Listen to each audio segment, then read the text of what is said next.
rained, the water would rise up and it would pick up all the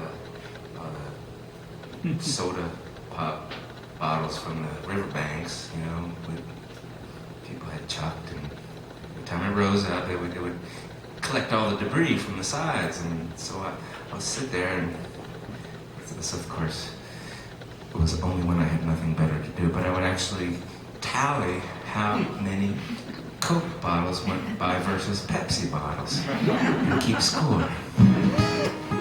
Pepsi won.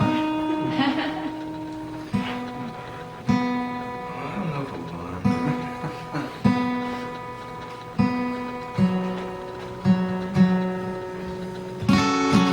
I was visiting my parents a number of years back now. It's probably 8 or 9 years ago, and I noticed a photograph that had been put out on the piano that I had never seen before, and I asked my mother about it, and asked who it was. It's a very old photo. Really, really old, like 100 years old. And this guy was holding a musical instrument, and my mother said it was my great-great-grandfather.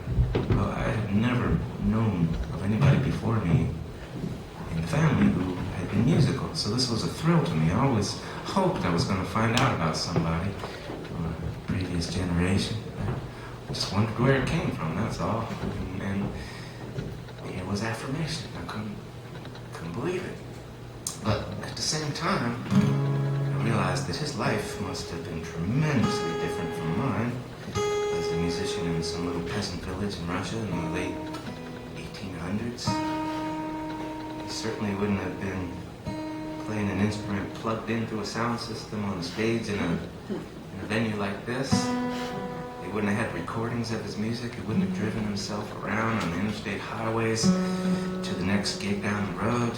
All of that. He wouldn't have had radio stations to play his CDs.